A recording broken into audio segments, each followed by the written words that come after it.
Y entonces, pues esta señal va a ser básicamente a estar representando la información de la actividad eléctrica, de la actividad muscular, que pues se va a hacer más evidente cuando hay o existe la presencia de contracción muscular. Eso no quiere decir que cuando el músculo está relajado, la señal de MG no existe.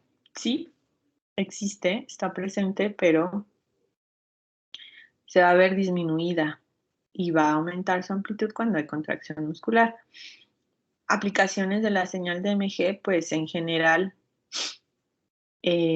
como diagnóstico para evaluar o conocer más sobre algunas patologías que afectan a la actividad muscular y de forma muy importante, estimulación eléctrica. A diferencia de la señal de electrocardiograma, estimulación a nivel del corazón, pues es solo un marcapasos, ¿ok? Que es más bien una medida de tratamiento y, por ejemplo, una descarga eléctrica, una desfibrilación, que sería una estimulación. Pero, por ejemplo, el músculo o yo puedo estar utilizando estimulación eléctrica en ciertos músculos, también puede ser también para diagnóstico, es decir, aplico un estímulo y veo cómo es la respuesta, o el estímulo puede ser orientado a cuestiones de tratamiento. Y principalmente lo que se desea ver a través de esta señal de MG, pues es cómo se da la activación y desactivación del músculo, cómo es la relación entre la fuerza y la señal de MG. Vamos a ver que no es una relación lineal completamente entre la fuerza y la señal de MG, pero si aumenta la fuerza, voy a ver un aumento en la amplitud de la señal de MG. Y de forma muy importante, la señal de MG, a través de esta se pueden calcular índices que me pueden hablar de la fatiga del músculo. Y bueno, las aplicaciones son, sí, para evaluar cómo es la afectación en alguna patología a nivel muscular, pero también para desempeño, por ejemplo, a nivel deportivo, es muy importante y es utilizada. Y vamos a empezar a recordar un poco cuestiones de anatomía y fisiología del músculo. ¿Cómo se organiza el músculo esquelético? Tiene fascículos y perinicio, y el fascículo muscular tiene fibras musculares que están envueltas por el endomisio. ¿Okay? Entonces aquí se ven algunas de las partes importantes, el perinicio, el endomisio, la parte de lo que sería un fascículo. Y lo que se va a estar contrayendo es la fibra muscular. ¿Okay? Entonces esto sería conocido como una fibra muscular. ¿Okay? Y recordemos que, bueno, el fascículo va a tener miofibrillas, las miofibrillas van a tener miofilamentos y estos filamentos van a ser filamentos de actina y miosina que van a componer a la sarcómera. Y tiene esta conformación, yo tengo una sarcómera, una línea Z, tengo la participación de estos elementos que son la troponina, la actina, la tropomiosina y la miosina, que se van a ir moviendo para generar el golpe cruzado, que ustedes recuerdan, que es lo que me genera la contracción, que los filamentos se desplacen entre ellos para generar la contracción. ¿Alguien se acuerda cómo es el proceso?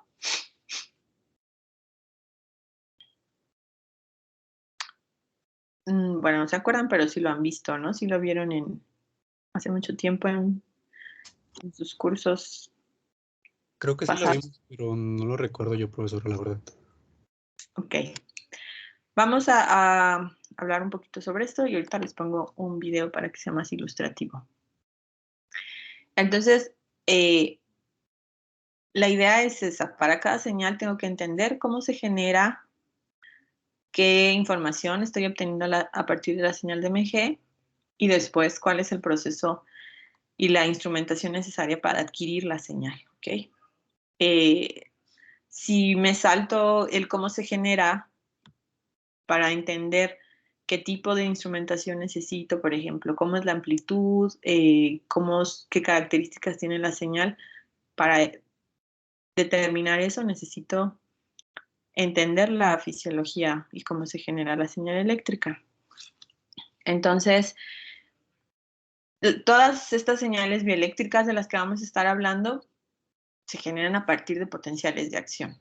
De forma que se da el envío de un potencial de acción hacia la fibra muscular y entonces llega a la que se conoce como la unión neuromuscular, que sería esta, y particularmente un neurotransmisor, que es la acetilcolina, se va a difundir a través de esta unión neuromuscular. Y lo que va a pasar es que esta liberación de acetilcolina va a estimular la liberación de calcio al citosol de la fibra muscular. ¿Ok? Entonces, cuando no existe un estímulo, lo que sucede es que el calcio se mantiene alto dentro de la concentración del calcio es alta dentro del retículo sarcoplasmático. ¿Ok? Y entonces llega este estímulo hacia los túbulos T y el estímulo va a desplazarse a través de estos túbulos T y va a abrir canales en el retículo sarcoplasmático que van a permitir al calcio que se mueva o fluya hacia el citosol. Y de esa forma, lo que va a suceder es que el calcio se va a unir a estas bolitas azules que se conocen como troponina, ¿ok? Entonces ya va a entrar la interacción del calcio con el filamento delgado, el filamento grueso, la actina, la troponina, la miosina, para que se genere el golpe cruzado, ¿ok? Entonces el calcio se une a la troponina y lo que va a estar, una vez que el calcio se une, lo que va a suceder es que se dejan libres sitios de unión para que se dé este puente cruzado o golpe cruzado. Y entonces lo que va a suceder es que se va a generar este cambio en la conformación de los filamentos. Entonces se van a quedar libres los sitios de unión de actina, de forma que va a llegar una ATP, se va a unir a la miosina y estos sitios de unión que ya están libres van a hacer que se una la miosina, ¿ok? Entonces se va a dar el golpe cruzado y la tropomiosina, las fibras de tropomiosina se van a desplazar, ¿ok? Debido a que el sitio de unión de la actina, ¿ok? Se unió a la miosina gracias a la ATP, ¿ok? Una vez que ya se dio la unión, se libera un fósforo, porque se gastó energía para que se diera la unión y entonces va a empezar la parte del ciclo de puente o de golpe cruzado, ¿ok? De forma que se hidroliza el ATP y entonces la miosina se une con la actina y entonces esta unión hace que se mueva la cabeza de miosina, ¿ok? La miosina es esta que tiene aquí, entonces se va a mover la cabeza de la miosina, va a generar un desplazamiento y se da este movimiento, es lo que se conoce como el puente o el golpe cruzado, ¿ok? Y es el movimiento de los filamentos que van a estar generando el movimiento de la contracción, el movimiento de los filamentos para generar la contracción. Y se va a liberar ahora a ADP, ¿ok? Y entonces lo que va a suceder después es que la miosina se va a despegar de la actina y entonces va a esperar a que vuelva a ocurrir otra vez el ciclo completo, ¿ok? Se despega de la actina y se vuelve a repetir el ciclo. Obviamente tiene que llegar el estímulo del potencial de acción para que se inicie todo el ciclo, ¿ok? Ahorita les pongo el video. Pero entonces, ¿cómo va a viajar el estímulo eléctrico para activar la fibra muscular? Vamos a llamar motoneurona a la neurona que está enviando información motora y que está trasladando el potencial de acción hacia la fibra muscular. Va a existir un cambio de polaridad, es decir, este potencial de acción se va a estar desplazando a través de la neurona. Como ya dijimos, se libera un neurotransmisor, que es la acetilcolina, en la base de la terminal nerviosa, particularmente en la unión neuromuscular. Y posteriormente, esta acetilcolina se va a unir al sarcolema, va a generarse la apertura de canales de sodio, y lo que va a empezar a generar esta apertura de canales de sodio es potenciales miniatura de placa terminal, es decir, potenciales muy pequeños a nivel del sarcolema. Y entonces, conforme se da una mayor liberación de acetilcolina, estos potenciales miniatura se van a empezar a sumar. Y como ya vimos que puede haber una suma de potenciales de acción para llegar al umbral, es lo que va a suceder, se da una suma de potenciales miniatura y llegan al umbral de excitación. Y entonces se da la propagación hacia los tendones a través del sistema T y posteriormente se da la excitación de la fibra. Y particularmente esta excitación es prácticamente instantánea. Aquí vemos datos, por ejemplo, de la velocidad de conducción radial, que es aproximadamente de 4 centímetros por segundo, y la velocidad de conducción longitudinal es de 2 a 5 metros por segundo.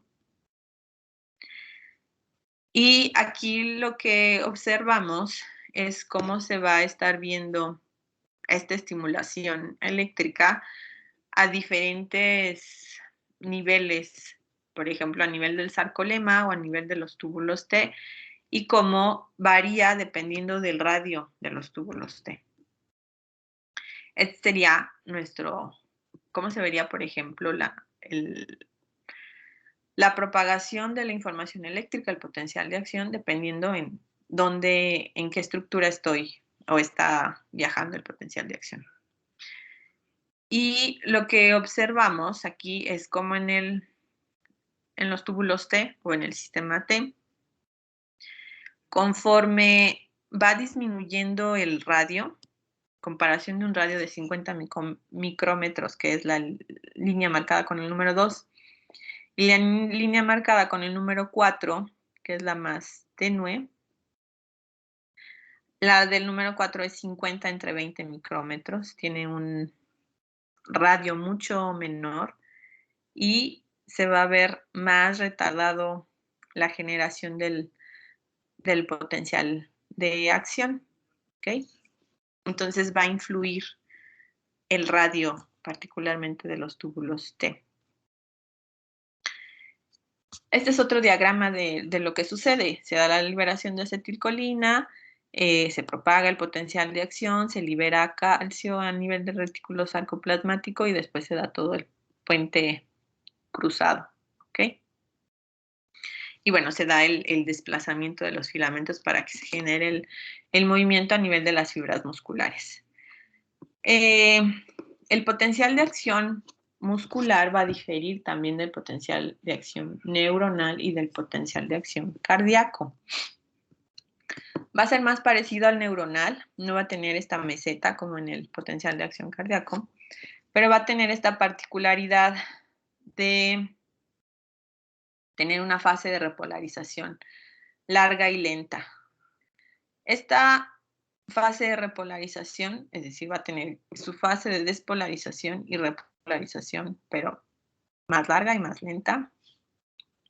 Es igual que en el potencial de acción neuronal, sucede el mismo intercambio de iones, pero esta repolarización larga y lenta se va a dar principalmente a la parte del sarcolema y el sistema de túbulos T. Lo que hace es que, o lo que está generando es que esta repolarización tarde más debido a cómo es la conformación del sistema T. Y va de igual forma a haber ciertos cambios en la forma del potencial de acción dependiendo del radio. Aquí particularmente se ejemplifican diferentes radios del sarcolema, donde pasa algo similar como en el ejemplo anterior. Un radio menor va a oponer un poco más de resistencia y entonces el potencial de acción va a tardar un poco más, ¿ok? Y podemos ver también cómo se comporta la corriente entre el sistema T y el sarcolema, cómo va cambiando esta corriente a nivel de estas dos estructuras, cómo va cambiando con respecto al tiempo y tenemos miliamperes por centímetro cuadrado. Y lo que se observa es primero un aumento en corriente, ¿ok? Para ambas estructuras, pero después lo que sucede en el sarcolema es que se ve una disminución de corriente, mientras que en el sistema T se da un aumento, ¿ok? Y después también tienen comportamientos contrarios después de esta disminución o aumento correspondiente. Y en la línea más oscura, lo que vemos es básicamente esta corriente neta, que sería la suma de estas corrientes que se dan al nivel del sistema T y al nivel del sarcolema. Por eso vemos un aumento primero, en esta parte gana la disminución del sarcolema y aquí se anulan básicamente los efectos de corriente porque son opuestos entre el sistema T y el sarcolema. Cuando hablábamos de motoneurona, decíamos que era, o le vamos a llamar así a las neuronas que van a estar enviando información a las fibras musculares. De forma que vamos a conocer como unidad funcional de generación de actividad eléctrica del músculo a la unidad motora.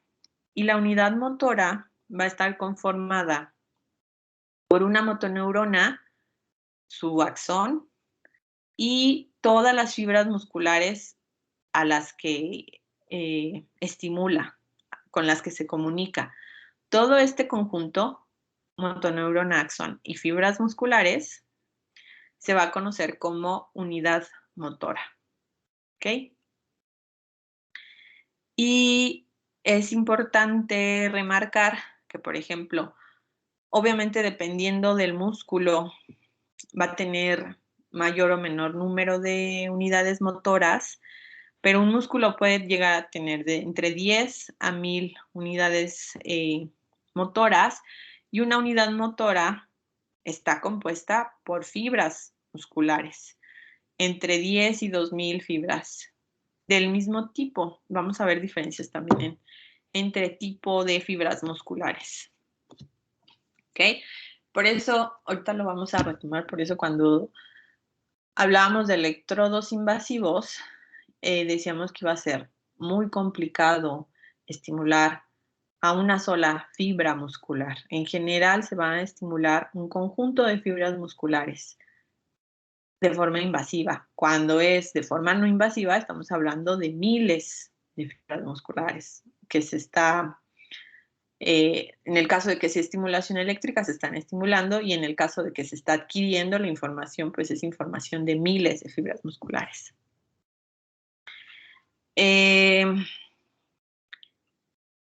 Particularmente, entonces, cuando hablamos de unidad motora es el conjunto de motoneurona, obviamente con su axón, y el conjunto de fibras con el que se comunica. Aquí vemos un esquema de la distribución de potenciales de acción en una unidad motora normal y una unidad motora reinervada. Y lo que vemos es cómo se propaga la información eléctrica alrededor de cada una de estas unidades motoras, donde este potencial se propaga de forma equitativa, de forma uniforme. Mientras que en una unidad motora reinervada, esta propagación de estimulación eléctrica no se da de forma homogénea, ni tampoco la distribución de las unidades motoras es homogénea. Más bien la distribución de las fibras musculares. Cuando nos referimos a una unidad motora reinervada, quiere decir que perdió su función y la recuperó parcialmente, ¿ok? Pero cuando recupera su función parcialmente, es decir, es capaz de volver a generar actividad eléctrica y puede ser alterada, por ejemplo, por alguna patología o por alguna lesión. Y bueno, puede a través de tratamiento o rehabilitación volver a funcionar la unidad motora, pero no de la misma forma. Y lo que va a suceder es que se va a dar este comportamiento. Las fibras musculares no son distribuidas de forma homogénea y va a haber regiones a nivel de la unidad motora donde no va a estar llegando la actividad eléctrica debido a que esta distribución de fibras no es uniforme. Entonces, si nosotros quisiéramos registrar actividad eléctrica muscular, por ejemplo, y comparar unidades motoras normales con unidades motoras reinervadas, se vería un cambio en la señal. ¿Por qué? Porque aquí tengo regiones donde no se está generando señal. No va a ser la misma información eléctrica que se va a generar de una unidad motora normal y una unidad motora reinervada.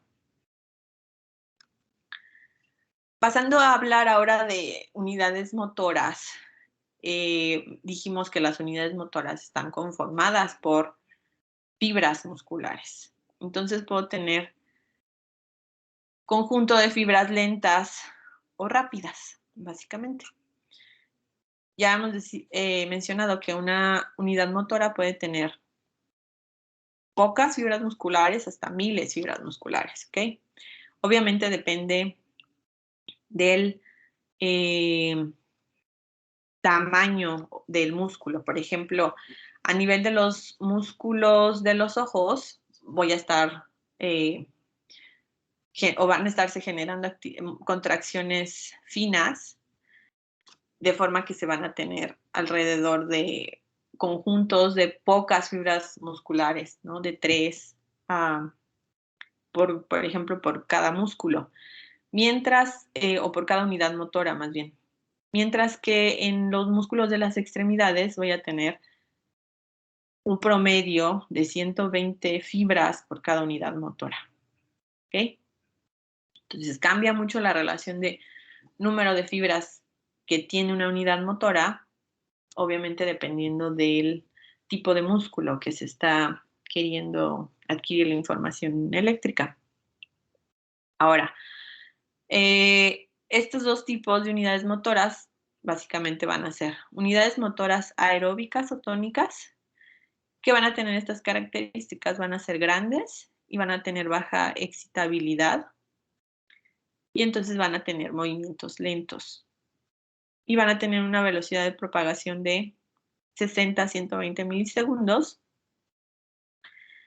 Y las anaeróbicas o fásicas van a inervar pocas fibras musculares, van a ser más pequeñas, van a tener alta excitabilidad, van a tener movimientos rápidos y su velocidad de propagación pues va a ser más rápida, de 10 a 50 milisegundos. Entonces las grandes pues se van a tardar más tiempo en excitar por su tamaño, por lo tanto van a ser más lentas y van a tener una velocidad de propagación más lenta. Y las pequeñas son más excitables, son las que se activan principalmente para movimientos rápidos y van a tener una velocidad de propagación mayor. Ahora, el principio del tamaño se refiere a que, por ejemplo, cuando existe un movimiento voluntario, lo que va a suceder es que se activan primero las unidades motoras que van a tener un menor número de fibras y luego se van a activar las que tienen un mayor número de fibras. ¿Ok? Probablemente ustedes conozcan o habían escuchado como fibras blancas y fibras rojas. Entonces, las tónicas van a corresponder a las fibras rojas, que corresponden a las aeróbicas, y las fásicas o anaeróbicas van a corresponder a las fibras blancas. Y aquí tenemos una tabla donde se muestra el tipo de fibra, pero más bien las caracterizan en base a si es un proceso de oxidativo rápido, lento o rápido, o glicolítico rápido. Pero estas tres fibras se pueden agrupar en dos tipos, rápidas y lentas. Entonces, dependiendo, por ejemplo, si es la actividad de la miosina y su ATPasa, si es baja, pues van a ser lentas, y si es alta, van a ser rápidas. La velocidad de contracción, por ejemplo, la resistencia a la fatiga, las lentas van a tener una alta resistencia a la fatiga, y si recordamos, las lentas son las grandes, ¿ok? Entonces, cuando ustedes están, por ejemplo, mucho tiempo de pie, las unidades motoras que les van a ayudar a mantener esa posición durante mucho tiempo son las grandes, las que van a tardar más en activarse y entonces van a tener una resistencia a la fatiga mayor. La parte de la capacidad de fosforilación oxidativa, cuánta cantidad de mitocondrias tienen, etcétera. ¿Ok? En el caso del disparo de las unidades motoras, nosotros podemos generar una contracción. Conforme este disparo de unidades motoras se dé de forma continua, podría ocurrir lo que se conoce como una fuerza tetánica, donde se observaría que hay un mantenimiento del nivel de contracción. ¿Ok? Y bueno, esto puede suceder por alguna enfermedad o puede suceder por estimulación eléctrica, ¿sí? Estimulan al músculo para que se mantenga contraído por mucho tiempo y se le conocería como fuerza tetánica. Ahora, ¿cómo es la generación de la señal de MG? Obviamente comprende toda esta parte de liberación de acetilcolina, viaja a través del sistema de túbulo C, se da la liberación de calcio, llega al retículo sarcoplasmático y se empieza a dar, se liberan los sitios de unión y se empieza a dar el cambio conformacional de la miosina, ayudado por el ATP. Todo ese proceso es parte de la generación de la señal de MG, ¿ok? Pero es solo una parte de explicar cómo se da el proceso de contracción fisiológicamente. Y tiene que ir acompañado por la explicación de que en realidad se tiene un conjunto de N unidades motoras que están siendo estimuladas a través de las motoneuronas y a este estímulo continuo se le va a conocer como potencial de acción de unidad motora. Entonces voy a tener varios potenciales de acción de unidad motora para conseguir un tren de potenciales de acción de unidad motora para cada una de ellas, ¿ok? Y lo que me va a estar generando la señal de MG es la sumatoria de todas estas o de todos estos trenes de potencial de acción de unidad motora, ¿ok?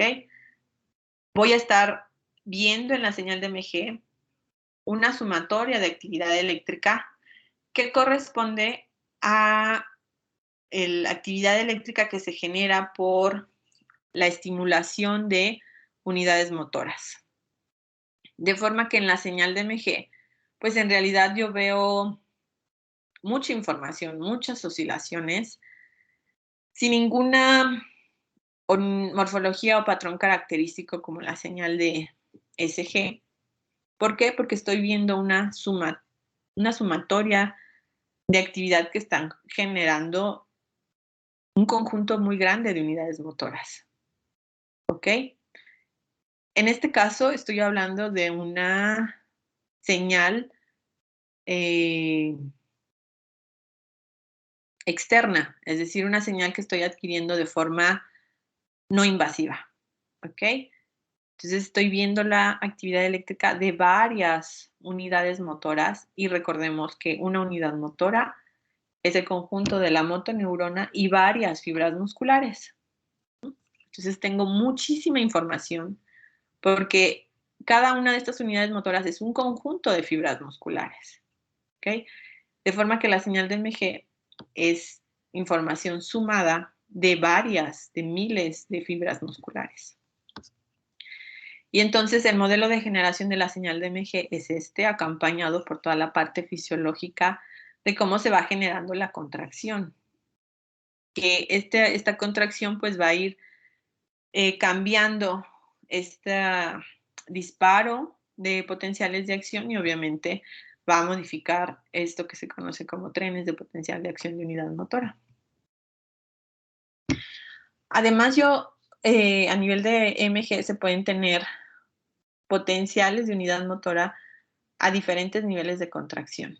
Es posible detectar de forma invasiva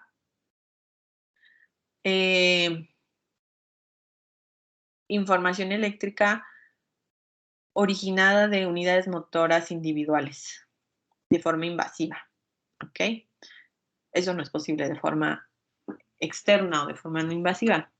Y así se vería la señal, donde cada uno de estos cambios abruptos de información corresponden a la información eléctrica que está generando una unidad motora.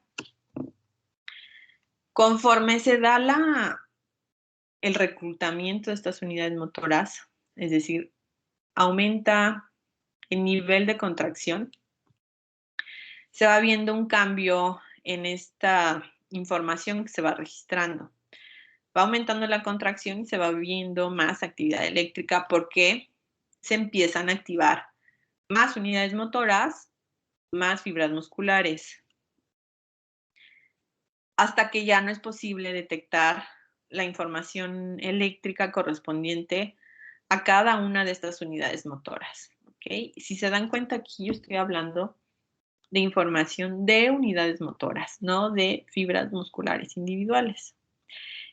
Esto es lo que sucedería, cómo iría cambiando la señal de MG de forma invasiva si yo pudiera observar cómo se va dando una contracción progresiva. Por lo que va aumentando la frecuencia de disparo de las unidades motoras, es decir, se están estimulando más unidades motoras y además se van reclutando más unidades motoras. Y la señal, como decíamos al inicio, puede ser modificada por ciertas patologías, ¿ok? Patologías como, por ejemplo, neuropatías periféricas o, por ejemplo, denervación parcial de algún músculo, donde podría suceder que se dé la regeneración, de forma que yo tendría el comportamiento de unidades motoras reinervadas. Se puede volver a recuperar parte de la función del músculo, pero no como antes de padecer la enfermedad. Y se podrían ver como respuesta una conducción más lenta o una dispersión o desincronización en el patrón de la señal de MG. A pesar de que no existe un patrón como ondas A, B, C y D como en el SG, esta actividad que yo espero ver en la señal de MG podría verse alterada cuando estoy hablando de la señal de MG en alguna de estas condiciones. Por ejemplo, se intenta hacer una contracción sostenida y en vez de que se mantenga un nivel de amplitud en la señal, puede que no se observe ese nivel de amplitud en la señal. Porque no se están sincronizando las mismas fibras musculares, porque no se recuperaron completamente, y como lo veíamos en el ejemplo, existen sitios en los que no llega la actividad o el estímulo eléctrico. Y obviamente, pues se da la comunicación entre el cerebro y el músculo. Y es una comunicación en dos sentidos. Cuando el cerebro manda información al músculo de haz algún movimiento, para hacer algún movimiento se necesita hacer algún tipo de contracción, porque voy a hacer movimiento muscular, de forma que se da la información a nivel de la corteza motora, es decir, dónde se procesa la parte del movimiento, y esta información es enviada a través de la médula espinal hacia los nervios sensitivos, más bien nervios motores, perdón, hasta el músculo y las fibras musculares. Pero, por ejemplo, también viaja información del músculo hacia la corteza motora, porque tenemos sensibilidad, ¿sí? Y que es la parte de los receptores sensoriales a nivel de la piel. Y, por ejemplo, cuando ustedes tocan algo frío o algo caliente o algo afilado, el movimiento natural que el cerebro manda es retirar, por ejemplo, la mano, si están tocando algo con la mano. Pero para quitar la mano, lo que sucede es que los receptores sensoriales detectan algo muy frío y mandan la información ahora a través de los nervios sensitivos a nivel de la médula espinal hasta la corteza motora, integra esa información y la respuesta ahora viaja y le dice a la extremidad, retírala. ¿Okay? Obviamente esta comunicación es muy rápida. ¿Ok? Y a nivel de la adquisición, podemos tener ambas adquisiciones, tener adquisición unipolar y bipolar. Ya habíamos hablado un poco de esto, pero ahorita va a quedar más claro porque lo que se tiene es, cuando estoy hablando de adquisición bipolar o diferencial, quiere decir que tengo dos puntos de adquisición. Es decir, tengo dos electrodos donde voy a estar adquiriendo la señal y tengo una referencia, una tierra, ¿ok? El electrodo de referencia siempre se va a poner alejado de mi fuente bioeléctrica. Por ejemplo, cuando hablamos del corazón, actividad eléctrica del corazón, la referencia va siempre, o bueno, casi en todas las derivaciones, ¿dónde va, Angélica?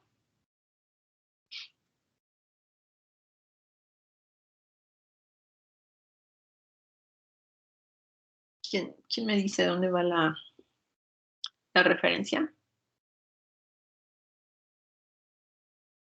¿En SG?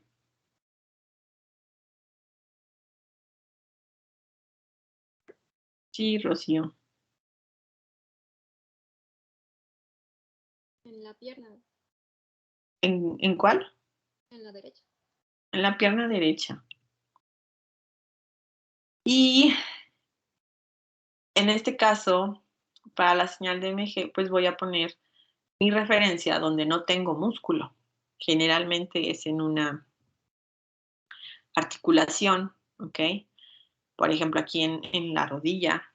Y entonces voy a estar adquiriendo aquí dos puntos, de forma que voy a estar adquiriendo la diferencia de potencial entre estos dos puntos con respecto a mi referencia. Cuando estoy midiendo un voltaje, estoy adquiriendo un punto con respecto a una referencia, ¿ok? Eso lo vieron en circuitos, en electrónica. Es lo mismo que voy a estar haciendo. Voy a estar adquiriendo un punto con respecto a una referencia. Si solo estoy adquiriendo un punto, es decir, si solo tuviera un electrodo, se conoce como una adquisición unipolar, ¿ok? Si estoy adquiriendo a través de dos puntos, lo que voy a adquirir es esta diferencia de potencial con respecto a esta referencia y se conoce como adquisición bipolar o diferencial. Y estos dos electrodos van conectados a nuestro sistema de adquisición, ¿ok? Van conectados primero a la parte de protección contra transientes, a diodos, y luego pasan a la parte de el preamplificador, a su amplificador de instrumentación, ¿ok? Y entonces lo que sucede en su amplificador de instrumentación, están haciendo la diferencia. Tienen la señal M1 y M2, pero estas señales van a ser adquiridas con interferencias. Ya vimos que existen interferencias eléctricas, magnéticas, electromagnéticas, biológicas, y una que siempre está presente y que de hecho yo agrego un elemento en mi instrumentación para disminuirlo. ¿Cuál es? Que podría ser considerado como una interferencia o ruido. ¿A qué me refiero?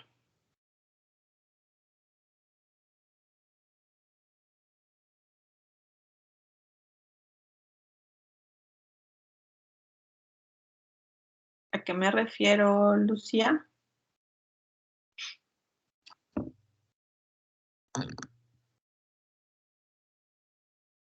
¿Nadie?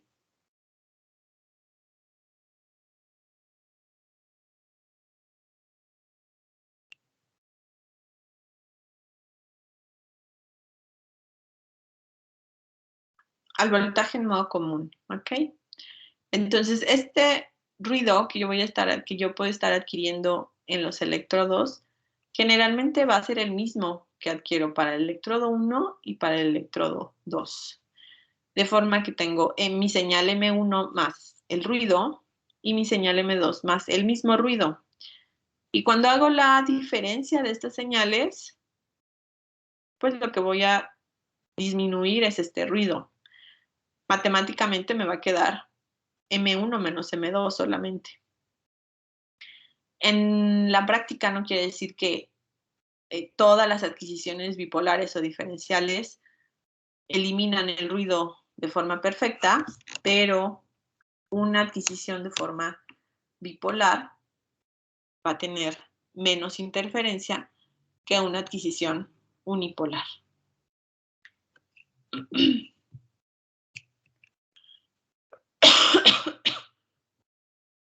¿Cómo coloco los electrodos cuando estoy hablando de MG de superficie? Se van a colocar de forma central al músculo y acomodados de forma longitudinal al músculo. Si yo lo coloco en una unión miotendinosa, no, porque básicamente ahí debería de colocar la referencia. Si yo lo coloco en un extremo de la señal, perdón, del músculo, tampoco voy a tener un menor número de unidades motoras, de forma que lo debo de colocar en la parte céntrica y longitudinal del músculo.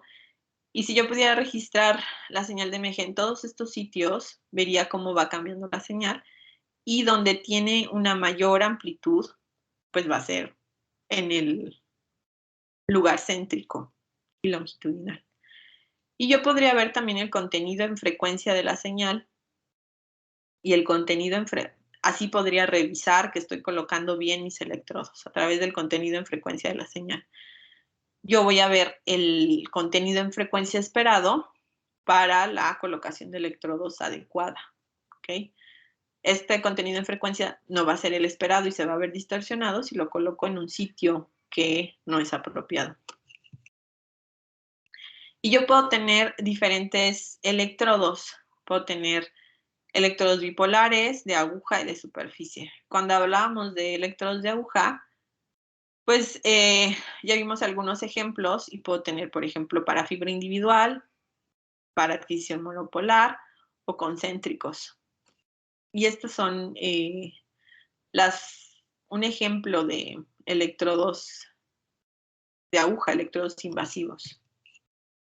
Obviamente la señal de MG va a ser afectada por factores geométricos y anatómicos, como el tamaño del electrodo, la forma, la separación entre los electrodos, el grosor de la piel.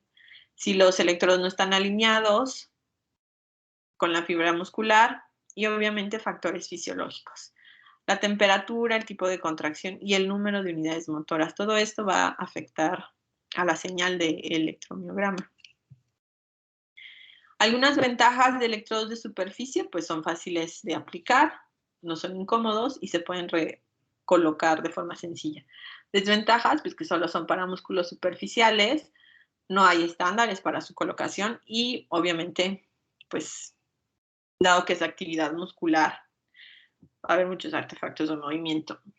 Esta parte de músculos superficiales es importante, por ejemplo, cuando se hacen estudios de marcha y se quiere evaluar la señal de EMG, hay muchos músculos involucrados, pero con EMG de superficie no puedo accesar y hay músculos traslapados a músculos que están de forma más interna.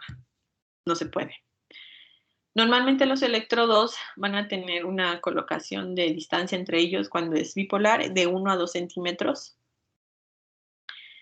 Y, por ejemplo, si son electrodos de diámetro de 0.5 centímetros, que van a ser colocados en el tronco o en las extremidades, puede haber 1.5 a 2 centímetros de espacio entre ellos. Si son electrodos más pequeños que van a estar encaminados a adquirir, por ejemplo, información a nivel de MG facial, la distancia entre ellos va a disminuir, ¿no? Alrededor de 1 centímetro de distancia entre los electrodos. Y los electrodos de EMG que son invasivos, pues obviamente también tienen ventajas y desventajas. Ventajas, pues su alta sensibilidad, pueden llegar a registrar actividad de unidades motoras individuales, puedo accesar a músculos profundos y dado que estoy adquiriendo de forma más individualizada, pues hay poca intervención de regiones vecinas. Desventajas, también voy a tener una alta sensibilidad, entonces cualquier movimiento que se lleve a cabo que no es deseado, pues se va a ver de forma importante en la señal.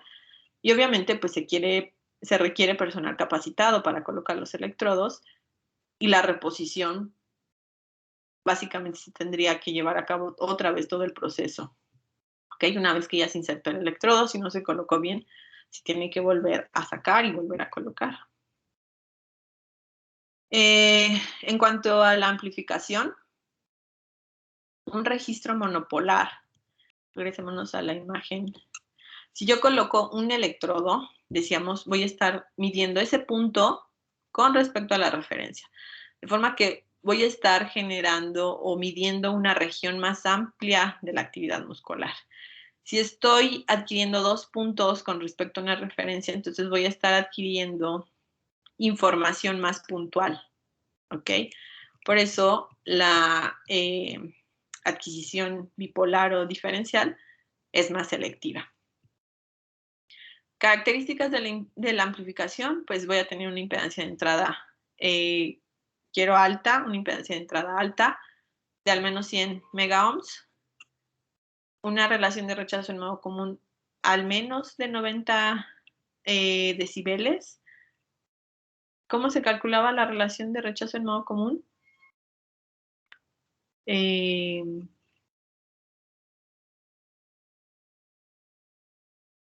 me contesta? Omar.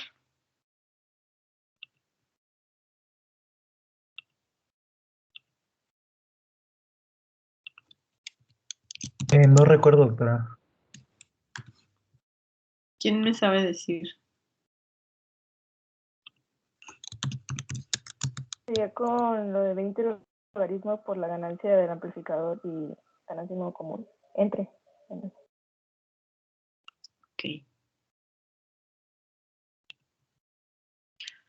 Ya, tenías un 0, pero ya recuperaste tu participación, Victoria. Eres Victoria Moreno, ¿no? Sí. Okay. Entonces ya libraste esta pregunta. Ok, entonces recordemos que yo quería una relación de rechazo en modo común alta, ¿ok? Para MG va a ser semejante al valor de SG que comentábamos que podría ser alrededor de 100 decibeles. Voy a tratar de no tener ruido mayor a 1 microvolt en RMS. RMS es la raíz de la media cuadrática. Entonces lo que se calcula es esa parte de la raíz de la media cuadrática, que ese valor de la señal que yo puedo considerar como ruido no sea mayor a 1 microvolt a la entrada del amplificador. Voy a requerir entradas protegidas que al menos soporten 150 volts en modo diferencial y común aplicados durante un segundo. Es decir, esta parte de protección contra transientes, a esto se refiere. Y quiero una impedancia de salida baja, no mayor de 10 ohms. Y ahorita vemos qué respuesta en frecuencia quiero particularmente. Este rango es muy grande, pero ahorita lo especificamos. Y bueno, aquí la ganancia igual puede ir desde 10 hasta 100,000 porque habría que puntualizar si estoy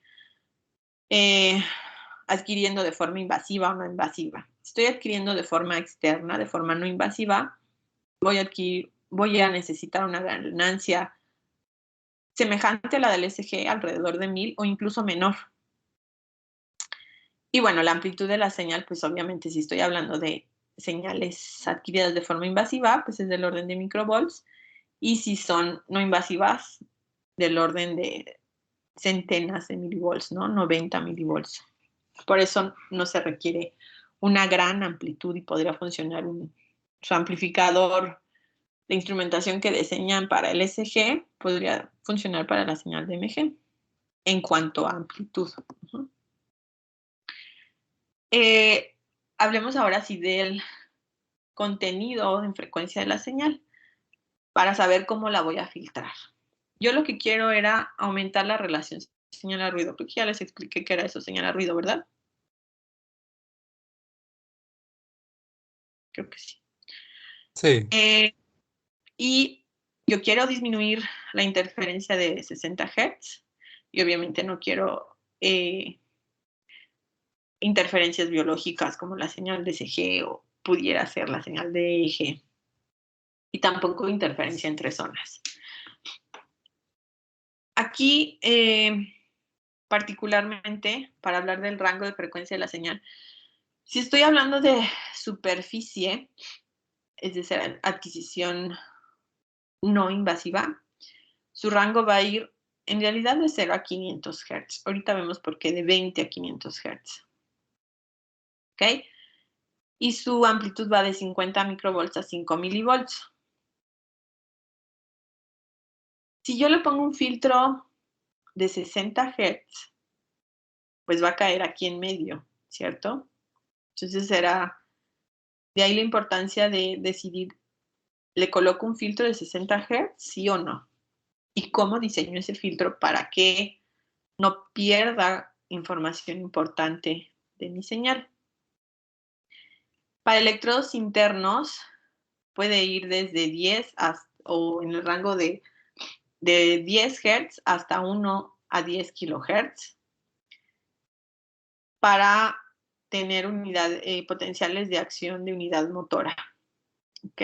De forma obviamente invasiva, y tengo amplitudes del orden de microvolts. Podría llegar a ser un poco más grande, pero en general son microvolts. Pueden también llegar a tratar de existir, o bueno, intentar adquirir fibras individuales, pero obviamente de músculos principalmente grandes. Su rango va a ser de 500 a 10 kilohertz y van a tener una amplitud mucho menor, ¿no? De 1 a 10 microvolts. Ahora, ¿por qué el ancho de banda de EMG de superficie va desde 20?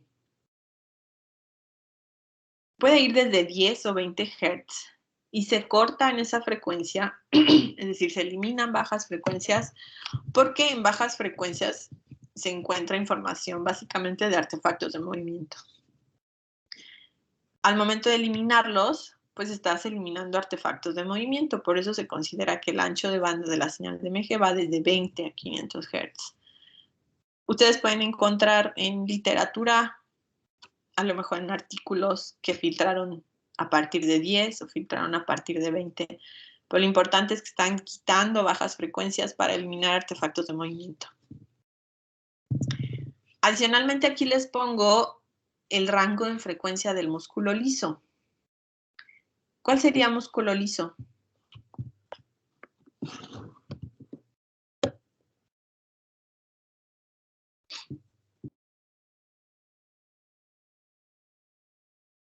¿Alguien me puede decir un ejemplo de músculo liso?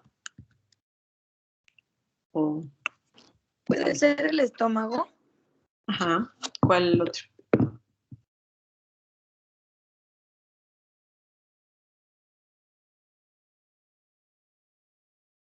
¿Quién sabe? Los intestinos también, bueno, mucho órgano, como puede ser también, bueno, los órganos del sistema digestivo. Ok.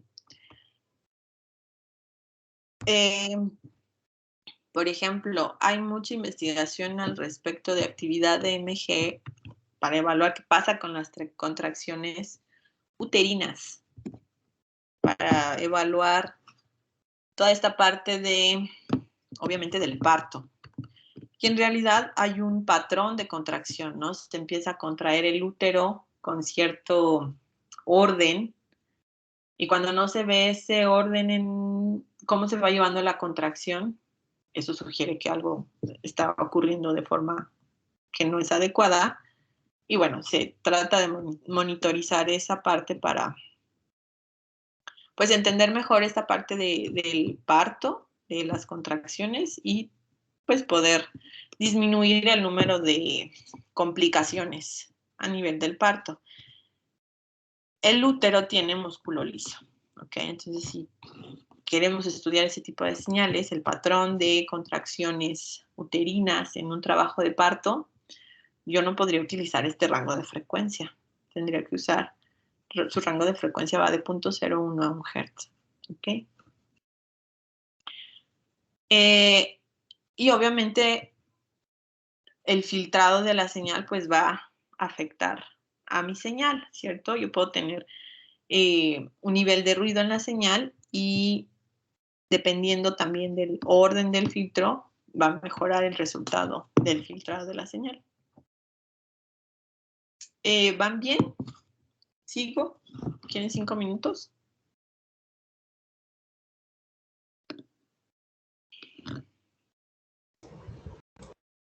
Ay, chicos, ya les voy a grabar las clases porque es un monólogo esto. ¿Podemos seguir? O, bueno, no sé qué digan los demás. Ok, déjenme tomar agua.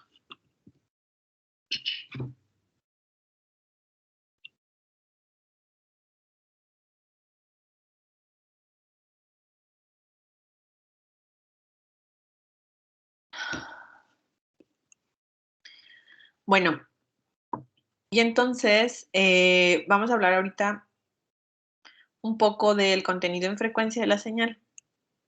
Si yo calculara, por ejemplo, la transformada de Fourier, que no es esto porque aquí tengo potencia, pero bueno, tengo el contenido en frecuencia de la señal, yo vería una morfología de esta información en frecuencia de este tipo. Como el azul o como la roja, donde particularmente se observa que alrededor de 60 Hz tengo un cúmulo importante de información.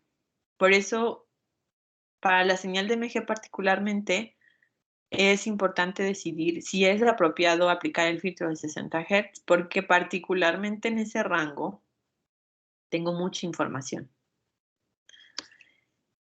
Otra cuestión importante en cuanto al contenido en frecuencia es que decíamos que yo tenía unidades motoras lentas y unidades motoras rápidas. ¿Cómo me doy cuenta cuáles están participando más o cuáles están participando menos? Utilizando el contenido en frecuencia de la señal, ¿sí? ¿Por qué? Porque sé que las unidades motoras lentas van a estar operando en una frecuencia de 75 a 125 Hz y las rápidas de 125 a 250 Hz. De forma que yo podría calcular el contenido en frecuencia de la señal y ver, por ejemplo, cuánta información tengo en este rango que corresponde a las lentas y cuánta en este rango que corresponde a las rápidas. Lo que se hace es igual, calcular el área como si yo tuviera aquí un envolvente y calculo el área bajo la curva en este intervalo de 75 a 125 Hz y de 125 a 250 Hz y podría dar un dato cuantitativo de qué participación están teniendo las unidades motoras lentas y las unidades motoras rápidas. También puedo tener dentro de la señal de, o bueno, hablando de la caracterización de la señal y hablando de información de MG invasivo, evaluar la forma de onda.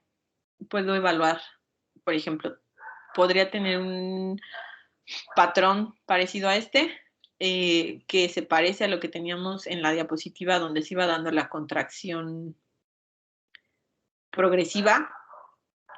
Cuando veo unidades motoras individuales, voy a ver una señal parecida a este tipo. Y bueno, puedo evaluar la amplitud, puedo evaluar el tiempo de subida que va a comprender el intervalo de tiempo entre el 10% y el 90% de la amplitud de cuando empieza a aumentar la señal, que corresponde a estos. De aquí, del 10 al 90%, ¿cuánto tarda de pasar de este punto en tiempo a llegar a este otro punto, a este otro círculo? Puedo cuantificar el número de fases, la duración, y también podría calcular el área bajo la curva de esta señal. Y puedo tener EMG de fibra individual o puedo tener un registro que se conoce como macro MG, que en realidad corresponde a que estoy utilizando una cánula y tengo la parte del electrodo positivo. Sigue siendo registro invasivo, pero no estoy registrando una sola fibra individual. Y hay algunas otras medidas de la señal de MG, ¿ok? Pero particular, por ejemplo, el contenido en frecuencia de la señal. Pero quiero hacer énfasis en esta parte de la señal de MG rectificada. Este valor de RMS, ustedes siempre lo van a ver básicamente para cuantificar la amplitud de la señal, ¿sí? Entonces siempre lo van a ver. De hecho, viene en muchos osciloscopios, así como RMS. Entonces quiero hacer énfasis en la parte del MG rectificado y la parte de la integral. Lo demás, pues ya son cuestiones extra al objetivo del curso. Pero son índices que me van a ayudar, pues, a evaluar si el músculo está activado o desactivado, el patrón de activación, si hay un aumento en amplitud o si hay una fatiga muscular. Pero relacionando, por ejemplo, la señal de EMG, decíamos al principio que me podía dar información de la fuerza. Si nosotros graficáramos la frecuencia de disparo de las unidades motoras contra la señal de MG en cuanto a amplitud, veríamos un comportamiento de este tipo. No es un comportamiento lineal.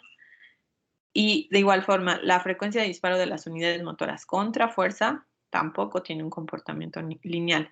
Pero en ciertos rangos podemos decir que sí. Conforme aumenta la frecuencia de disparo de unidades motoras, pues va a tender a aumentar la fuerza. Y particularmente la señal de EMG integrada me va a estar hablando del tono muscular. ¿Ok?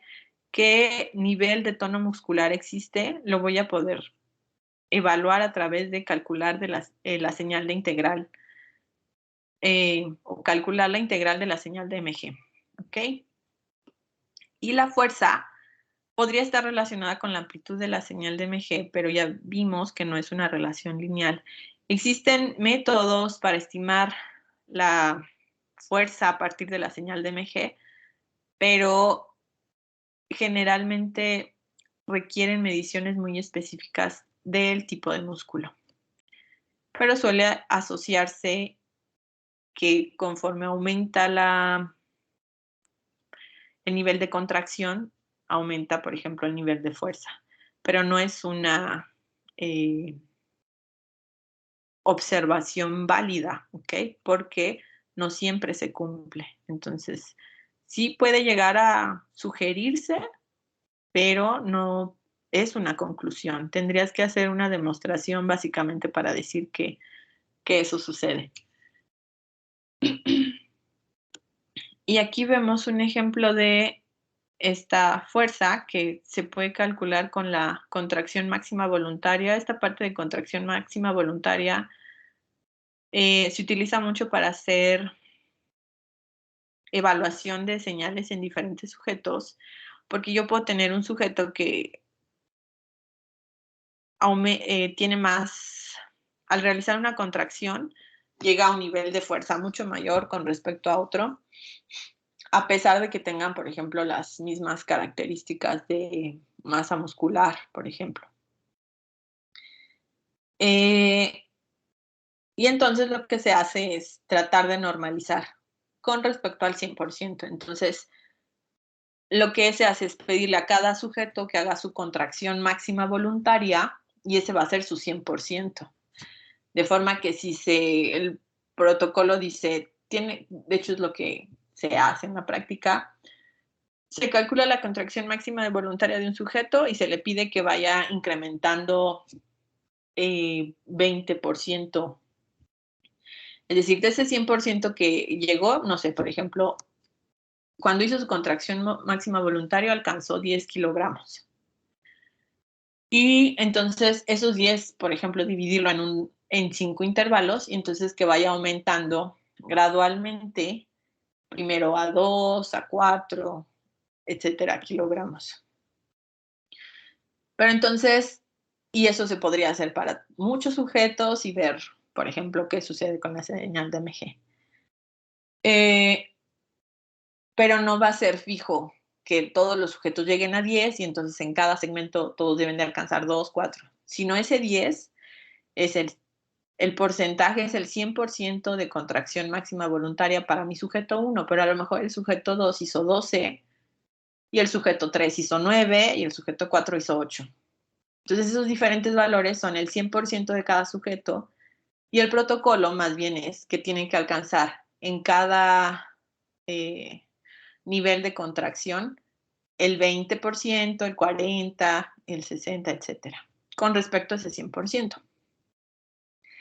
Entonces, aquí se graficó esa máxima contracción voluntaria contra el valor RMS de una señal de EMG para diferentes músculos y cómo se observa que si aumenta la contracción, el nivel de fuerza, con respecto a la amplitud, pareciera, se aproxima a una relación lineal, pero no se cumple completamente. Entonces, tiene que ser cauteloso al decir que aumenta mi nivel de contracción. Sí sugiere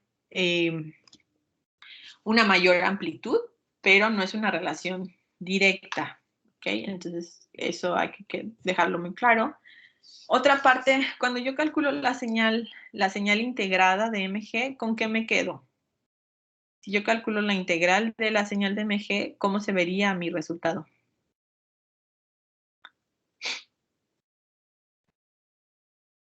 ¿Se vería suavizado como en la DSG?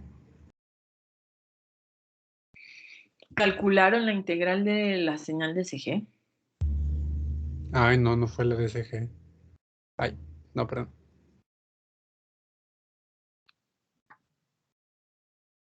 ¿Qué verían suavizado? O sea, ¿qué se suaviza? Hicieron ejemplos, ¿no? De suavizar, integrar una señal en Biopac.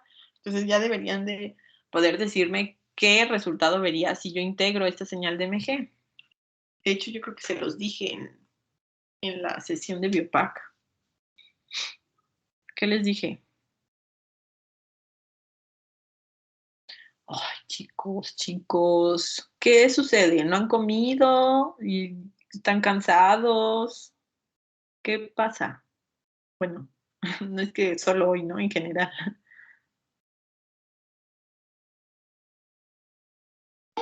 Con la integral desaparecen como que ciertos picos, ¿no? Como que se suaviza. Si yo la dibujara, ¿qué dibujaría, Alejandra?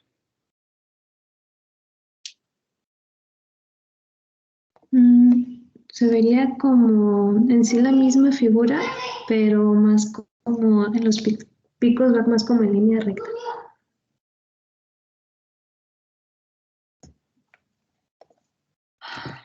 Lo hicieron, ¿no? En su... ¿De qué calcularon la integral? ¿Quién calculó la integral en Biopac de lo que tenían que explorar como transformaciones? ¿Nadie calculó la integral o suavizó su señal? ¿Qué señal suavizaron? Yo una del EEG. Exacto. Entonces, ¿qué veías cuando la suavizabas? Es que sí, eso es lo que dijo mi compañera. Es como que en vez de verse una gráfica llena de muchos picos, se ve más bien una línea que seguiría, no sé cómo decirlo, como si en vez de seguir el patrón que tiene de muchos picos, si fuera una línea. Verían la envolvente. Estoy segurísima que se los dije. Voy a revisar el video. Eso es lo que van a ver, ¿no? Bueno, aquí va a seguir obviamente la línea recta. Pero yo no puedo seguirla. Entonces, lo que van a obtener cuando calculan la integral es la envolvente. ¿Para qué quisieran utilizar la envolvente de la señal de MG? Pues, por ejemplo, para activar un motor. Cuando hay contracción, se activa el motor. Por ejemplo, que da movimiento a una prótesis. Y cuando no tengo señal en la envolvente, se desactiva. Y otra parte importante del procesamiento de la señal de MG es la rectificación. Para que toda mi señal quede positiva, la rectifico. ¿Ok? Entonces, en parte de la instrumentación de la señal de MG es muy común tener en parte analógica la rectificación y la integración. ¿Ok? Entonces, probablemente tengan ustedes que hacer por ahí la integración de su señal, bueno, la envolvente o la integración y ver cómo se rectifica una señal de MG. ¿Ok? Se puede hacer una rectificación de media onda, es decir, cortan la señal, pero lo que se sugiere es hacer una rectificación de onda completa, es decir, como si sacaran el valor absoluto de la señal. Esta parte negativa se pasa a la parte positiva y no simplemente se corta. Bueno, ya hablamos de la normalización de la señal, que era esta parte de el máximo esfuerzo. Y se utiliza principalmente cuando se quiere comparar entre sujetos. Y otro punto importante, pues, es que la señal de MG, dado que se va a estudiar mucho en cuestiones de movimiento, pues obviamente toda la adquisición alámbrica, pues tiene muchas desventajas. ¿Por qué? Porque se mueven todos los cables y son también artefactos. Entonces, pues una adquisición inalámbrica sería la mejor opción para este tipo de estudios, ¿ok? Se pueden adquirir mayores movimientos, obviamente tiene otro tipo de interferencias, es más costoso y pues también va a tener un ancho de banda limitado. ¿Alguna pregunta?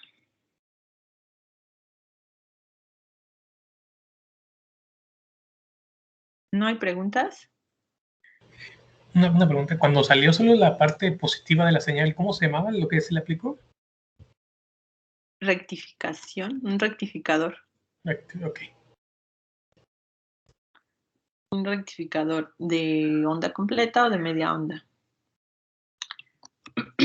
¿No lo habían escuchado? ¿No lo llegaron a ver a lo mejor en electrónica? ¿No? ¿Preguntas? ¿No hay preguntas, chicos? Doctora, dijo que la fuerza tetánica era mantener como que el músculo estresado. Es que eso no lo apunté bien. Más bien mantener una contracción durante mucho tiempo. Ok. Se conoce así como tétanos, que es la contracción sostenida, pero es por un tiempo muy prolongado.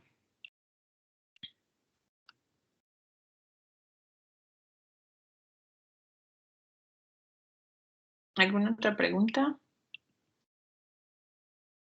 ¿No? Bueno, no tengo aquí a la mano los videos, pero se los dejo el link para que lo revisen. Pregunten, chicos, porque ¿a poco todo es claro? ¿No tienen dudas? Bueno, está bien. O sea, ¿no les causa cero preguntas los temas de SG, de MG? Tienen que preguntar. Bueno, yo esperaría que alguna pregunta se les ocurriera. ¿A qué equipos ya les revisé sus cuestionarios? ¿Al equipo de Alejandra? ¿Sí? ¿O a quién? ¿Me recuerdan? Sí, el equipo 3 ya. ¿Y a quién más? Al equipo 1 también, profesor. Ok, entonces me voy a quedar con ellos. Les doy 10 minutos para que revisen ahí sus preguntas rápidamente. Y les voy a hacer de una vez las preguntas a ustedes, ¿ok? El jueves no hay clase, entonces nos vemos el viernes. Les activé un cuestionario. Yo creo que entonces me va a alcanzar nada más el tiempo para... Les activé un cuestionario en Didactic sobre los artículos de los electrodos secos que se había quedado pendiente leer. Entonces en Didactic